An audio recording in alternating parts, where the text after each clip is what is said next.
The original Total Recall is one of my favourite films, so going into the remake I was a little bit sort of cautious, but let's say cautiously optimistic, because Len Wiseman, the director of the remake, also directed Die Hard 4.0, which I think was surprisingly watchable and quite adequately handled. So going into this movie I thought, you know what, it might be good. Now the reason, at least I understand the reason for this film being made, is that the producers wanted to update the story and the production design so that this could sit quite comfortably next to films like Blade Runner and Minority Report. And within that sort of Philip K. Dick universe, you know, they look somewhat the same. They wanted to update the effects and stuff. So they did say from the very beginning that this isn't a remake of Paul Verhoeven's Total Recall. Paul Verhoeven being the director of the original. This is a re-adaptation from the original source material. Now, that is bullshit to me, because if it was a re-adaptation, why call it Total Recall? The book it's based on wasn't called Total Recall. That title was invented for the original movie. So straight away, you know that their intentions are not as artistically noble as they said at the very beginning. So the plot basically follows a blue-collar worker called Doug Quaid, played by Colin Farrell in this version, who basically approaches a company called Recall, who can implant memories so that you think, you know, you could have been on a great vacation, or you can also pick things like you can be a celebrity or a spy. He opts for the spy option. Now, this, needless to say, goes wrong, and he ends up on the run, and we are left to wonder, is he actually a spy, or is he in Recall having these memories implanted? Now, I never thought, this review I'm just going to say right now, I'm going to be comparing the two versions because I think it's the only way you can really do a thorough enough review of this film, but I never thought I would say this. But this movie actually lacks the subtlety and ambiguity of Paul Verhoeven's Total Recall. Now, Paul Verhoeven is not a filmmaker with whom you associate those terms, subtlety and ambiguity, but in this case I think that's quite apt. The reason being is Total Recall, the 1990 version, was it was based on a Philip K. Dick book or short story. And it had, because of that, it had an inherently very intelligent script. Philip K. Dick is a terrific author, one of my favourite science fiction authors, and he does spin a good yarn and intelligent story. So the 1990 version already had that going for it. You then had Arnold Schwarzenegger coming on to play the lead, and Paul Verhoeven made no bones about saying that, you know, this film, as an intelligent sci-fi movie, we're going to build it around Arnold Schwarzenegger because he's a very big personality, he's an action star. So they added all the cheesy lines of dialogue, all the cheesy action scenes and the over-the-top gore and violence to really fit it to its star. And that's what makes the original Total Recall charming, is that it has a personality all of its own. It has the intelligent Philip K. Dick story running through it, with all the ambiguities of the character, and it tackles themes that Philip K. Dick's stories always do, such as identity and trust in the world around you and things like that. All these themes are present, but then it has the Austrian oak in the middle of it, breaking people's heads open. And it's a very unique film from that perspective, and I do love the original Total Recall. In losing the cheesy action movie 80s side of it, what you're left with is a film that by now we have seen 100 times. Philip K. Dick's books and stories get adapted all the time. They go from the brilliant Blade Runner, or Do Androids Dream of an Electric Sheep, to the not so brilliant Paycheck. His stories are adapted all the time. So what you're left with is a story, like I say, you've essentially seen it many times before, and it has no sort of defining characteristics now that you strip it down to its bare essentials. So I think that's straight away is a misstep. Now, you also have in the film Kate Beckinsale playing the villainess, Doug's wife, who it transpires, spoiler alert, is a baddie and wants him dead. I have to say, Kate Beckinsale, I thought she was quite good in this. I thought she was quite menacing and threatening. Physically, she can, you know, bring to the role what it requires. It requires a great physicality. There's quite a lot of fighting, running, shooting, jumping, all the rest of it. Which brings also a certain sense of dread and a personality to it, which I thought was quite interesting. Colin Farrell I've always been a defender of Colin Farrell. I like Colin Farrell. I think Colin Farrell is a terrific actor. And to be honest, he is fairly consistent in this. But he's not given much to do. And that's a problem I find with the film as a whole. It has a great cast, but they're not given anything to do. There's no sort of character development at all. Now, you also have Jessica Biel as Colin Farrell's accomplice, who, once he goes on the run, is helping him out.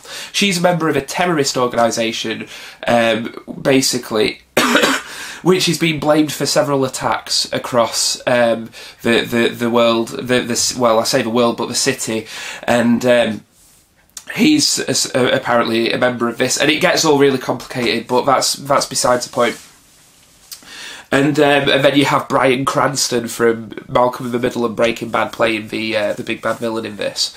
Now, I want to go over the good points. The good points are starting with the design of the movie. The movie looks amazing. It's very much a mixture of Western design and Chinese design, and this is something that's been quite prevalent in sci-fi in recent years, is that we all know that China is going to become the next big superpower, and science fiction writers and filmmakers obviously know this and incorporate that into the design of their future landscapes, and I think that's really quite well done. The design is gorgeous. The execution, not so much. It's heavily reliant on CGI, and while some of it looks amazing, you know, credit where credit's due, some of the CGI looks really good, some of it looks really cheap and unfinished, and this applies to a lot of the special effects. There's especially a scene where Colin Farrell is in the chair at recall and stormtroopers break in to arrest him, and he kills them all, and it's all in one long continuous shot as the camera whips around the room. Now, you can see that this shot has been digitally tied together from different shots, and it doesn't feel like the effect is finished because you can still see it looks like a rough cut. So that, I thought, was poorly executed. So the CG is a bit of a liability in this.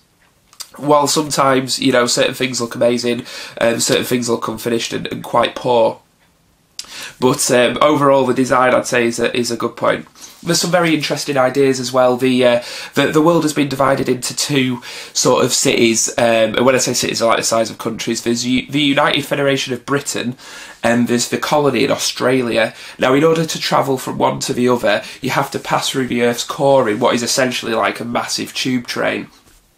And this is sort of, as silly as the idea is, and it is quite silly, the execution I thought was quite clever and well done. As you pass through the Earth's core in this weird tube train looking thing, the gravity has to shift, so it turns you around. When you emerge on the other side of the core, the gravity is going to be the opposite direction to what it was, and I thought that's actually quite a quirky little attention to detail. I quite like that. Now, the United Federation of Britain is essentially the main infrastructure of the world, and the colonies where all the workers and working class live. They have to travel through the core to get to work. So that was an idea that I thought was quite well done. I also really like seeing Bryan Cranston in this. Now, Bryan Cranston, Breaking Bad is one of my favourite TV shows. I'm fully up to date with Breaking Bad now. And it is one of the best shows on TV at the moment, probably one of the best shows I've ever seen. I know that people rave over Breaking Bad, but it really is that good. Breaking Bad seems to have allowed Bryan Cranston the opportunity to appear in more and more sort of Hollywood films. He was in Argo and, excuse me, Drive, and now he's in this. And his portrayal of the villain is perfectly apt, and to be honest, I think he gets away with it because he has a great presence. Like, I enjoy watching Bryan Cranston. I would watch him in anything. The problem is, with the script, he is literally just given motivations and dialogue that is villain by numbers. There is nothing interesting about this villain, and you arrive at the end of the movie before they do. You know, he's very, very poor. But luckily, Bryan Cranston has a compelling enough presence that you will watch and buy into what he's doing. So Bryan Cranston, I love, and will watch him in anything, as I said. And he also gets to have a fist fight with Colin Farrell at the end. If you ever wanted to see Walter White have a fist fight with Bullseye, you're in the right place. So that was another good point. The bad points is, as I've said, it lacks the subtlety and ambiguity of the Philip K. Dick sort of story. is he dreaming or is it real aspect of the story is not half as compelling as it was in the original Total Recall. You can literally see the plot points coming before you arrive at them, not because it's a remake, but because it is very much a plot by numbers. There's a scene as well, this lack, it is perfectly personified in one particular scene. There's a scene in the original Total Recall where a guy approaches Arnold Schwarzenegger in his apartment and tells him, look, this is not real, you are currently dreaming, I've been sent in to bring you back to reality. Arnie sees a trickle of sweat go down his cheek, thinks, this bastard's lying, and proceeds to, like, crack skulls open. In this movie, you have Colin Farrell in a building surrounded by hundreds of police officers and members of the public. You have his best friend come in and spend what felt like about half an hour trying to convince him that he was sleeping and to kill Jessica Biel. And he says, you know, the only way you can wake up is if you kill Jessica Biel's character. And that'll show that you're defiant of this dream and you want to wake up. And it's just... it's so on the nose. It's like a bull in a china shop. Any rational thinking person in that situation will think, you've just told me to shoot her, like, that is so transparently an evil plot, why don't you just go fuck yourself? Like, and it takes 20 minutes to arrive at the point where he does the Arnold Schwarzenegger thing of, fuck you, I'm not waking up, bang. You know, and it's very, very poorly executed. Oh my god, that scene was just, I felt like I was, you know, aging while I was watching it. I was thinking, get to the point, because this is shit that we've seen before and it's been done better. Like, 25 years ago, whenever it was, that they actually filmed Total Recall. And, you know, it's just, it highlights the problems with the overall movie. So this film was so frustrating that I couldn't believe it. And to be honest, it's too long. It's just over 2 hours and it should be 90 minutes. I found it dragging. The first 2 acts are quite watchable and engaging. And, you know, even though the flaws are present throughout, you know, I'm on board with it. And I'm being entertained for the first 2 acts. In the third act, it dragged. And I honestly nearly didn't finish it. But I thought, no, I've sat through 90 minutes of it, I'm going to finish it and I'm going to see how it ends. The ending, again, it has multiple endings. It suffers from the Return of the King affliction of having multiple endings, and you just feel like this is going on forever, please end, because I'm losing the will to live. So the film itself is heavily flawed. It's fairly terrible. For the first 2 acts, it's watchable and you can forgive it for its flaws, but when it starts to... The script just grinds to a halt. It really just doesn't pick up from that point on. Another thing that made the original interesting was the presence of mutants and the sort of evil conglomerate corporation wanting to stamp out the little man. You know, that was very well done.